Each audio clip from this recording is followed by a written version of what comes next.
룻기 3장 9절 한 절만 다 같이 한 목소리로 봉독하겠습니다. 이르되 내가 누구냐 하니 대답하되 나는 당신의 여종 룻이오니 당신의 옷자락을 펴 당신의 여종을 덮으소서. 이는 당신이 기업을 물을 자가 됨이니이다 하니. 아멘. 서로 축복하겠습니다. 여호와께서 함께 하시기를 원합니다. 여호와께서 복 주시기를 원합니다. 오늘도 여호와께서 주시는 복을 듬뿍 받아가시기를 축복합니다. 지난번 이진선 집사님 결혼식 때 대한민국 MC계 비하인드 소식을 하나 들었습니다. 전국에서 활동하는 MC들이 대구를 많이 방문한답니다.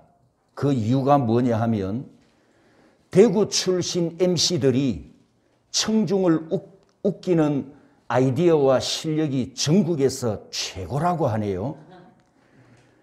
그래서 대구 MC들에게 한 수 배우기 위해서 전국 MC들이 대구를 많이 찾아온답니다.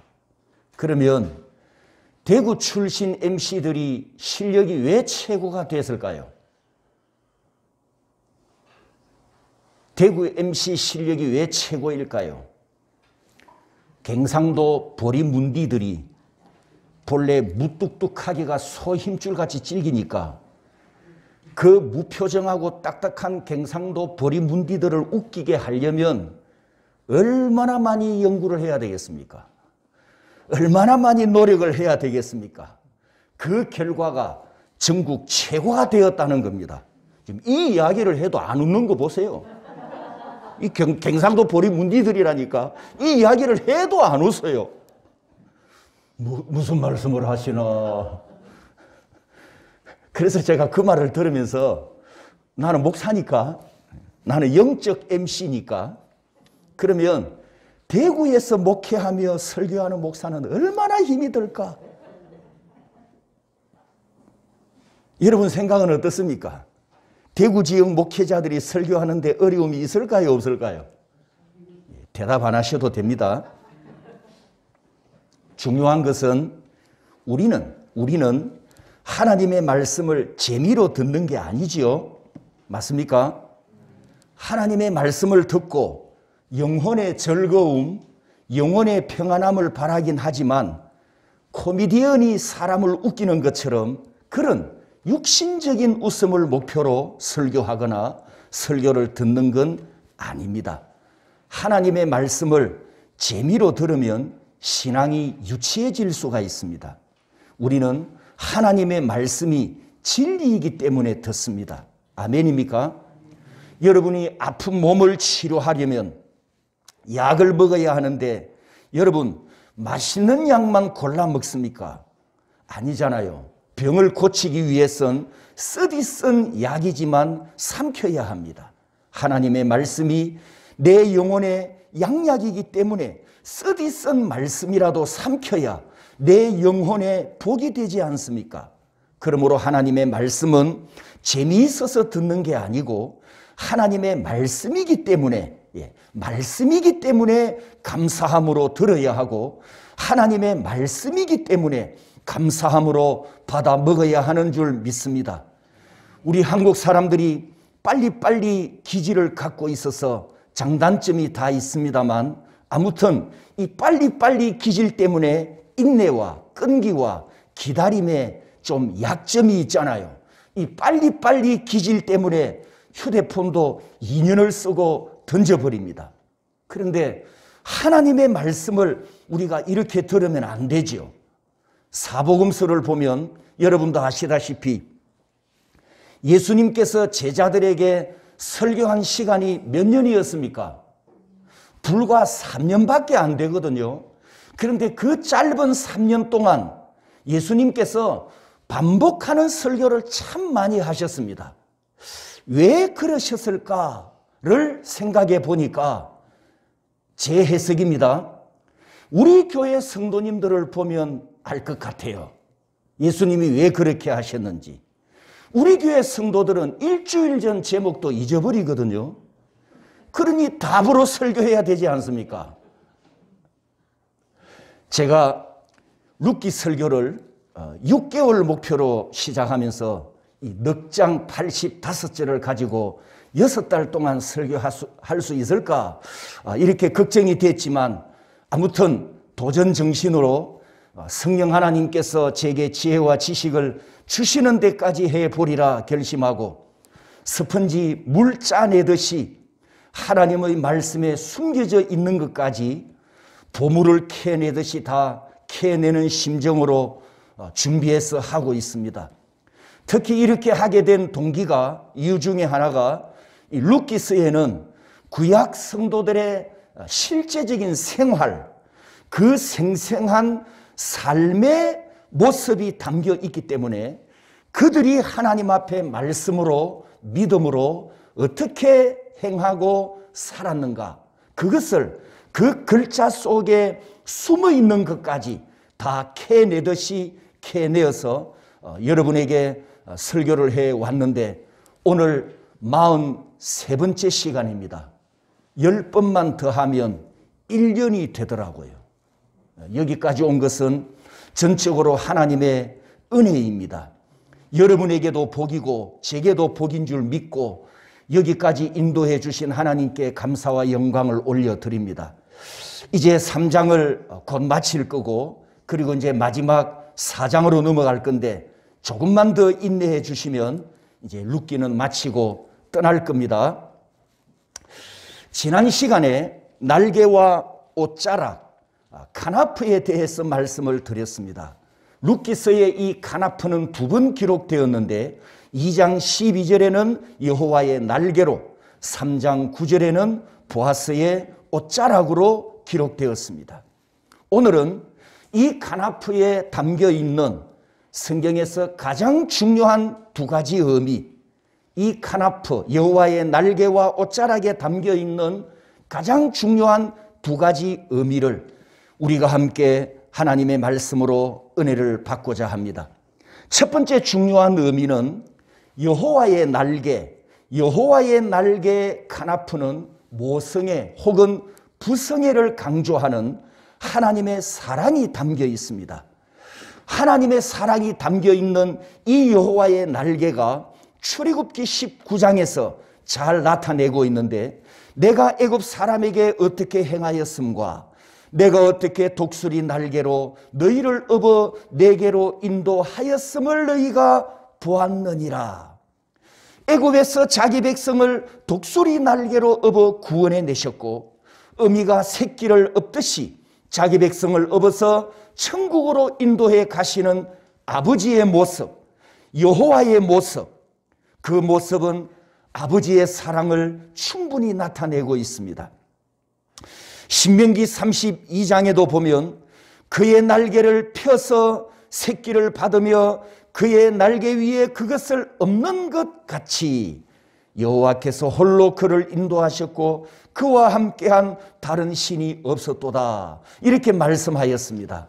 사랑하는 성도 여러분, 나 같은 죄인을 예수 그리스도 안으로 구원하신 분은 한 분 하나님이십니다. 한 분 하나님 외에 다른 신은 이 세상에 없습니다. 맞습니까? 나 같은 죄인을 영원한 천국으로 인도해 가실 분도 한 분 하나님 뿐입니다.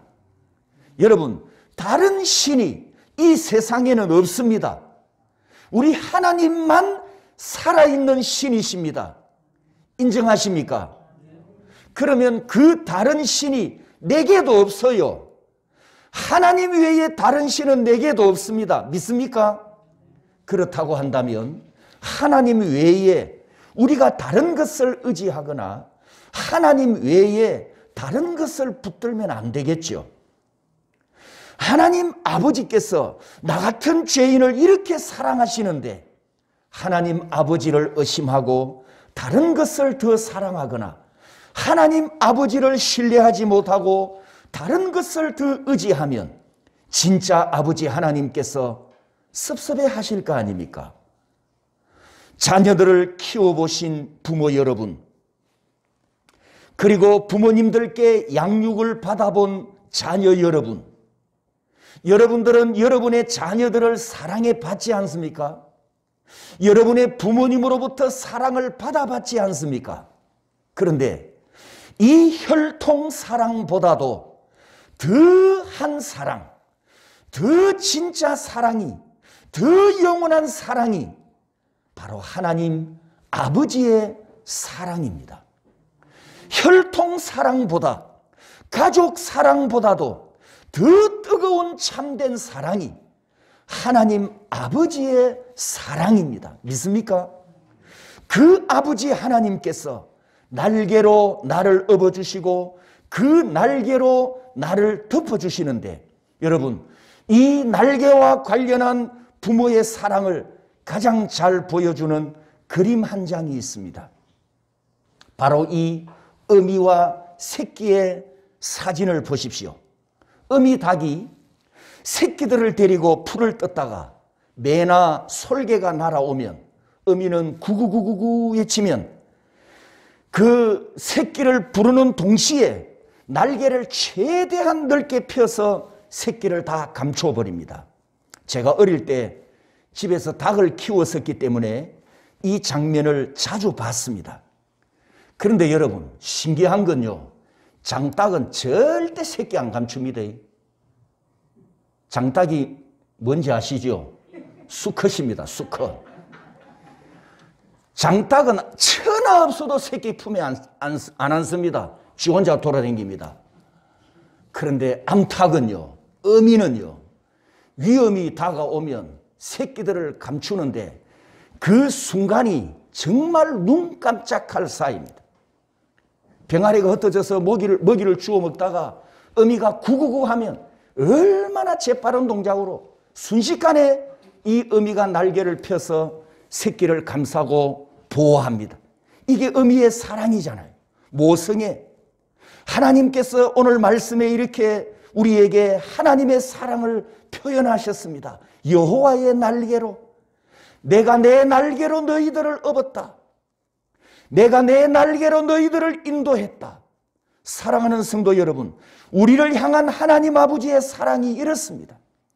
여호와의 날개가 항상 나를 덮고 있습니다. 여호와의 날개가 항상 여러분들을 보호하고 있습니다. 왜냐하면 내 아버지이시기 때문입니다. 하나님 아버지의 사랑은 변함이 없습니다. 천국 도착할 때까지 아버지 하나님의 사랑은 변함이 없습니다.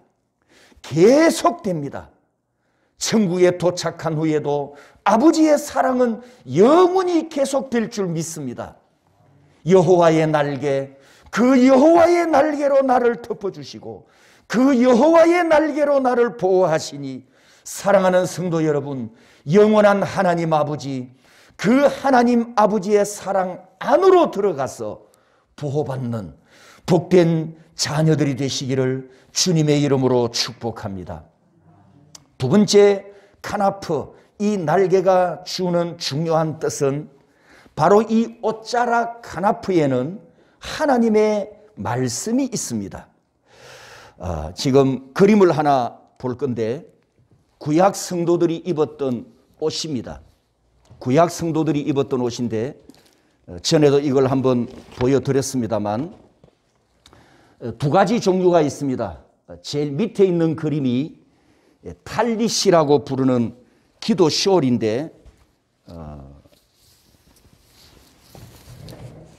기도 숄을 이렇게 이제 걸치는 거죠. 이렇게 이제 걸치고 이렇게 손을 다 감춥니다. 손을 안으로 감추어서, 그러니까 이 기도 숄에 자기 신체를 밖으로 드러내지 않습니다. 자기 몸을 완전히 기도 숄로 감싸서 이렇게 하나님께 앞뒤로 흔들면서 이제 기도를 합니다. 기도를 하는데, 이 기도 숄은 여기에 히브리어로 글자 보이시죠? 여기 하나님 말씀이 적혀 있거든요. 하나님 말씀이 적혀 있는데, 이걸 이렇게 덮고 기도하는 의미는 내가 하나님의 말씀 안으로 완전히 들어간다라는 의미가 있습니다. 그리고 머리에 보면 키파를 쓰고 있는데 저기도 성경 구절이 기록되어 있습니다. 머리 위에 하나님의 말씀이 있다. 내 머리 위에 하나님의 말씀이 있다. 나는 하나님의 말씀 아래에 들어간다. 이런 의미로 말씀이 기록된 키파를 머리에 씁니다. 그리고 이제 오늘 우리가 함께 생각할 이 두 번째, 카나프의 두 번째 의미가 바로 이 찌찌트라고 하는 옷술인데, 오른쪽 그림을 보시면 조끼 비슷한 모양입니다만 위에 구멍을 뚫고 목을 이렇게 머리를 끼워서 이렇게 덮어 쓰는 거죠. 그러니까 외투 안에 지금 저 왼쪽 사진을 보시면 하얀색 와이셔츠를 입고 그 와이셔츠 안에 이 찌찌트를 입고 있습니다. 그러니까 유대인들은 샤워할 때, 사우나 할 때, 그리고 잠잘 때 외에는 항상 하루 24시간 찌찌트를 착용합니다. 바깥에 외출할 때 그 바로 밑에 이 찌찌트를 착용하고 있는데, 이 옷에 기도 시월도 마찬가지입니다만 찌찌트에 하나님의 말씀이 있다는 거예요. 그게 뭐냐 하면 다음 보여주십시오.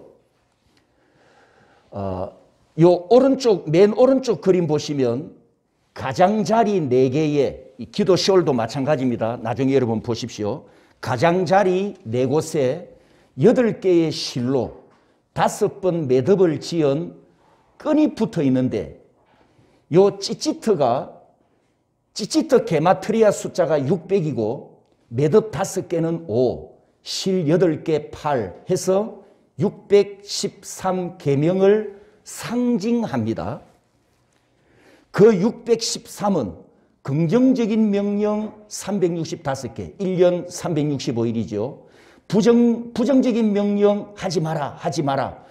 248개, 우리 인체 뼈마디 수와 같습니다. 자, 구약 성도들은, 유대인들은 기도할 때는 기도 시호를 덮어쓰고 찌찌트는 항상 생활 속에서 입고 다녔습니다. 그런데 중요한 것은 이 끈 4개 말입니다. 이 끈 4개가 무엇을 의미하느냐? 주릉주릉 달려 있잖아요. 이 끈 4개가 613 구약 성경에 하나님께서 하라 하지 말아라 명령하신 율법의 총수가 613개인데 그 말씀을 의미한다는 거예요. 그런데 복음서에 보시면 예수님께서 유대인들이 착용하고 있는 이 옷을 보고 책망하신 말씀이 있어요. 뭐라고 책망을 했느냐 하면 너희들이 경문을 넓게 하고 이 경문을 넓게 해서 사람들에게 보이려고 한다. 그 다음에 옷술, 저 술을 길게 늘어뜨려서 너희들이 사람들에게 보이려고 한다라고 하면서 외식하는 자들아, 이렇게 책망을 하셨어요. 그동안 우리는 이 옷술에 대해서, 찌찌트, 탈릿도 마찬가지입니다. 찌찌트에 대해서 이건 외식적인 것이다. 이것이 지난 2000년 동안 우리 교회 역사의 해석이었습니다. 로마에 앉아있는 대왕 마귀가 기독교와 유대교를 완전히 갈라놓고 유대교를 적대시했어요. 유대교를 적대시하면서 유대교가 하고 있는 모든 것은 다 외식이다, 가짜다, 짝퉁이다. 이렇게 우리가 관점을 가져왔습니다. 심지어는 구약 성경에 근거해서 하나님의 말씀대로 실천하는 것까지도 우리는 다 가짜고 짝퉁이고 외식이다. 이렇게 도매금으로 유대인과 유대교를 묶어서 판단하고 정죄해왔던 실수를 했다는 거예요. 왜 이런 실수를 해왔는가? 그게 오늘 제가 지금 이 찌찌트에 대한 해석을 이 카나프 두 번째 중요한 의미를 여러분에게 해드리는 것입니다. 성도 여러분, 유대인들이 말입니다. 저 말씀을 의미하는 저 옷을 입고 말씀을 의미하는 실이 주렁주렁 달린 저 옷을 입고 도둑질을 한다면 그 행위는 무슨 행위가 됩니까? 외식적인 행위가 되지요. 저는 목사입니다. 한 손에 성경책을 들고 한 손에 칼을 들고 강도짓을 한다면 이게 무슨 행위가 되죠? 요거 들고 있는 게 외식적인 행위가 되죠. 그런데 이 말씀을 들든 안 들든 내가 하나님의 말씀대로 살면 그건 외식이 아니고 뭡니까? 하나님 앞에 옳은 거잖아요. 옳은 거. 이 성경을 들고 책을 들고 다니면서 내가 말씀대로 살든 손에 성경책이 없지만 하나님의 말씀대로 살면 그것은 하나님 앞에서 내가 바르게 살아가는 모습이잖아요. 맞습니까? 그러니까 외식이 어떤 것이고 어떤 것이 하나님께 바른 것인가? 저걸 하고 있는 것이 외식이 아니라는 거예요. 제 말은 지금. 저 자체가 외식이 아니라는 것입니다. 그걸 여러분에게 지금 말씀을 드리려고 하는 것입니다. 자, 우리 신약 성경이나 구약 성경에 여러분 이런 명령이 있습니까? 예수 믿는 사람들은 손에 성경책을 들고 하루 종일 행동해라. 이렇게 명령한 곳이 있습니까? 없잖아요. 신약에는 하나님의 말씀이 어디에 기록되었다 그랬지요? 마음에, 신비. 지금 이 시대는 하나님의 말씀이 성령의 내주와 함께 내 안에 신비에 기록되어 있습니다. 믿습니까? 그러면 나는 하루 종일 뭐와 같이 가는 겁니까? 그렇죠.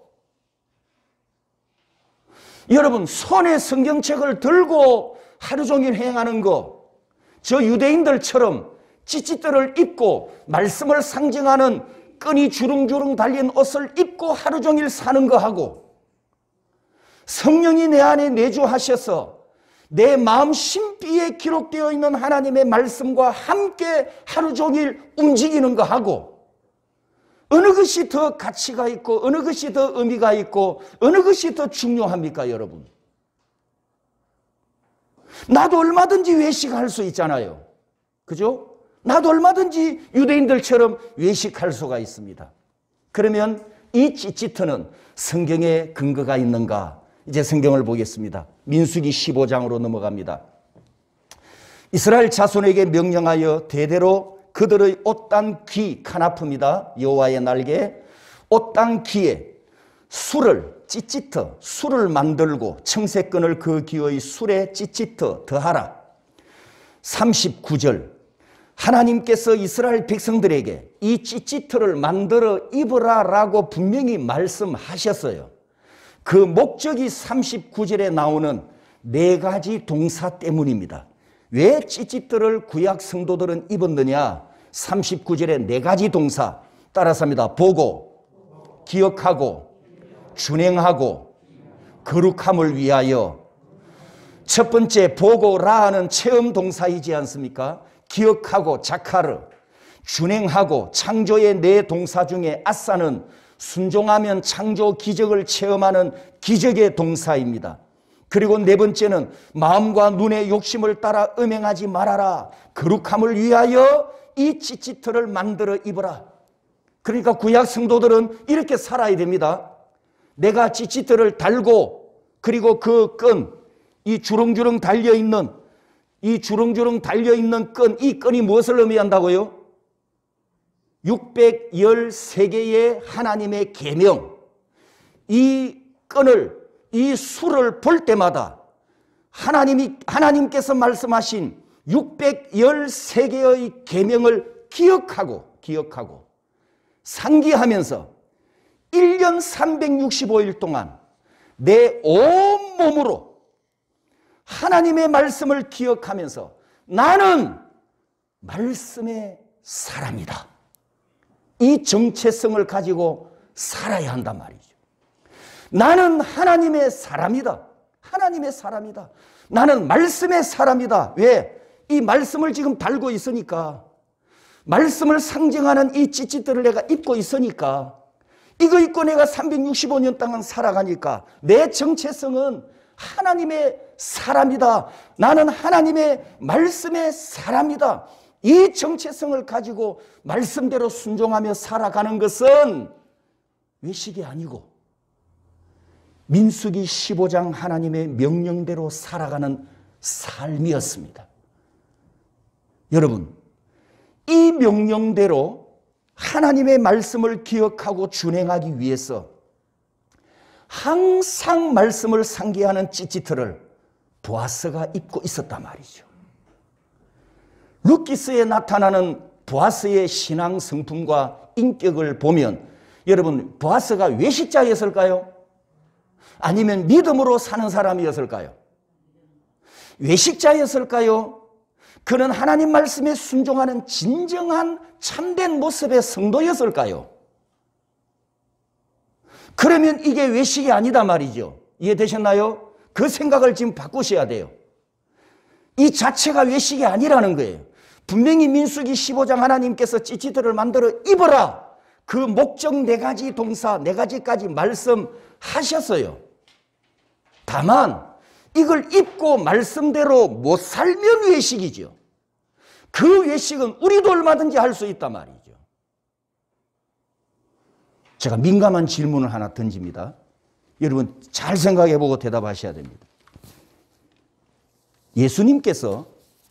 만약에 예수님께서 이 찌찌들을 입으셨다면, 예수님도 유대인이잖아요. 예수님께서 이 찌찌들을 입으셨다면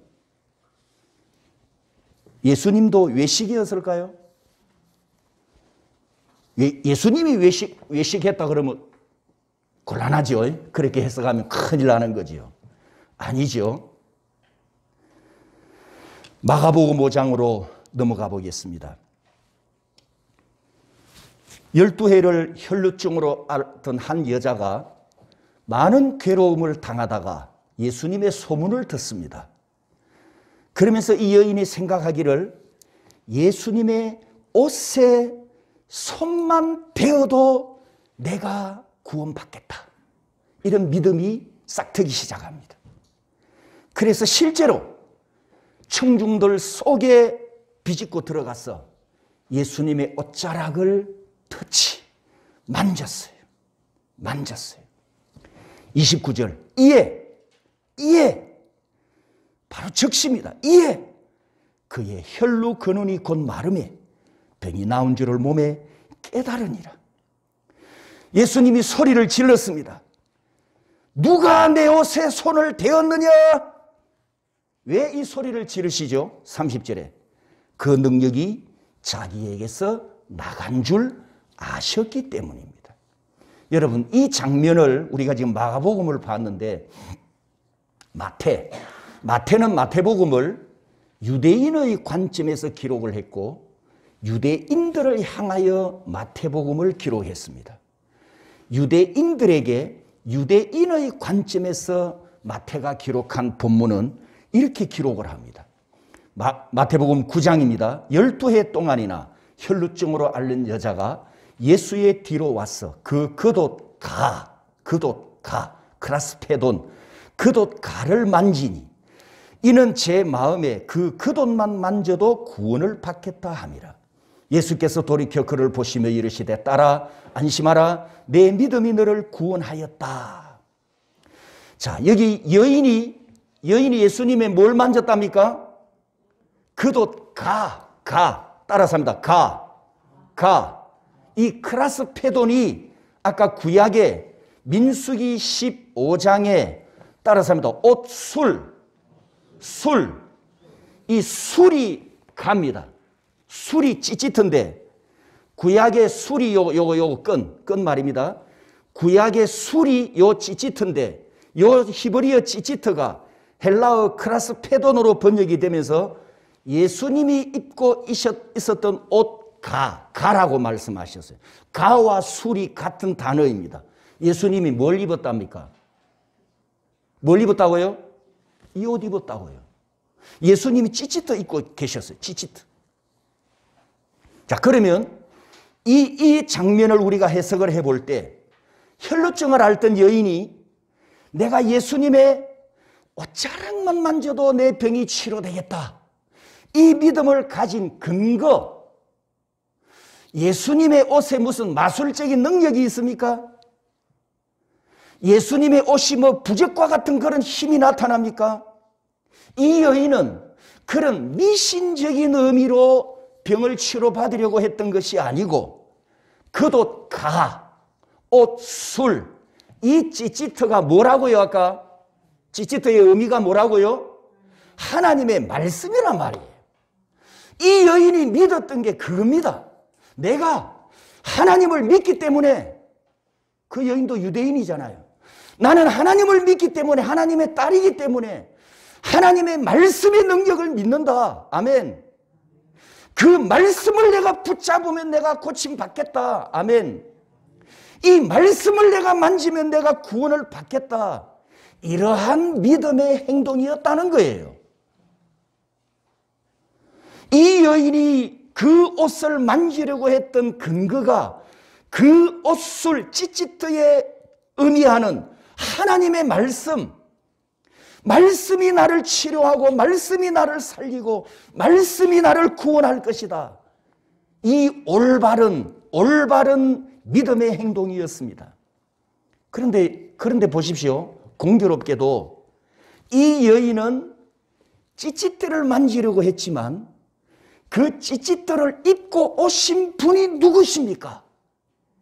영원한 로고스, 영원한 진리, 영원한 말씀 예수 그리스도이시잖아요.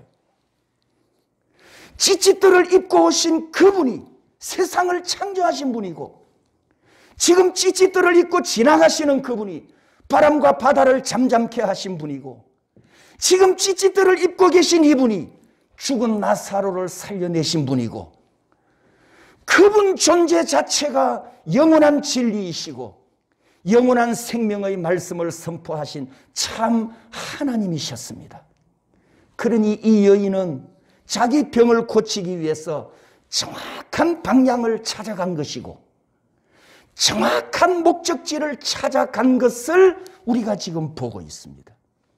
이 여인은 인생의 고통과 인생을 짓누르고 있는 이 불치병을 치료받기 위해서 능히 고쳐주시는, 여러분, 진짜 영한 의사를 찾았다는 사실입니다. 할렐루야. 그게 바로 진리의 말씀이시고 말씀으로 우리에게 오신 예수 그리스도이십니다. 아멘, 아멘. 30절에 보면 예수님께서 찾았습니다. 누가 내 옷에 손을 대었느냐? 자신의 몸에서 능력이 나간 줄 아셨기 때문입니다. 그리고 32절에 보면 자신을 찾는 예수님 앞에 엎드려 그녀는 두려워 떨었지만 예수님이 입고 있는 옷, 그 찌찌들을 만지려고 했던 행동, 그 행동은 하나님 앞에서 정당하고 옳은 행위였고 믿음의 행동이었기 때문에 예수님이 이렇게 말씀하지 않습니까? 따라서 합니다. 따라, 내 믿음이 너를 구원하였다. 할렐루야. 여인의 뭘 인정해 줬습니까? 예수님이. 그렇습니다. 여인이 한 행동을 예수님이 인정해 주셨고 여인의 믿음의 행동을 승인하시면서 선언하셨어요. 따라서 합니다. 선언, 평안히 가라. 평안히 가라.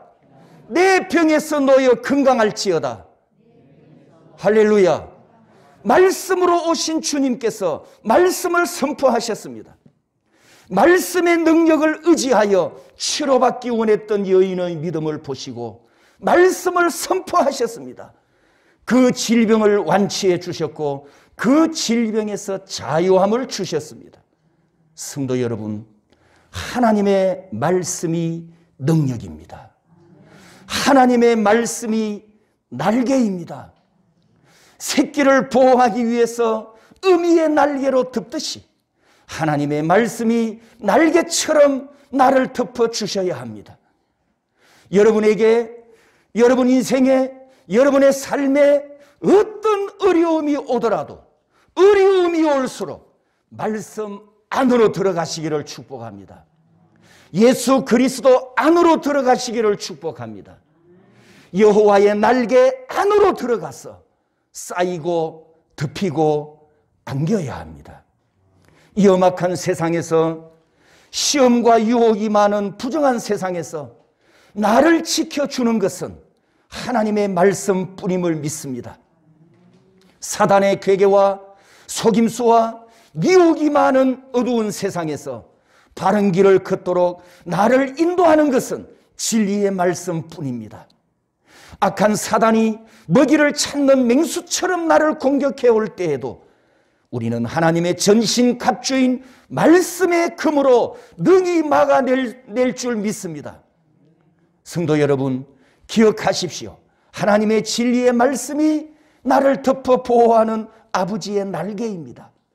어두운 세상을 분별하는 지혜를 주고 선과 악을 판단하는 시금석이 되고 인생의 항해에 등불이 되며 종말에 천국까지 인도하는 내비게이션은 하나님의 진리의 말씀뿐입니다.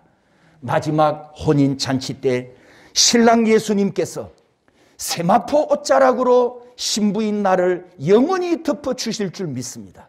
그날이 올 때까지 예수 그리스도 안에 거하는 신부로 살아가시기를 주님의 이름으로 축복합니다.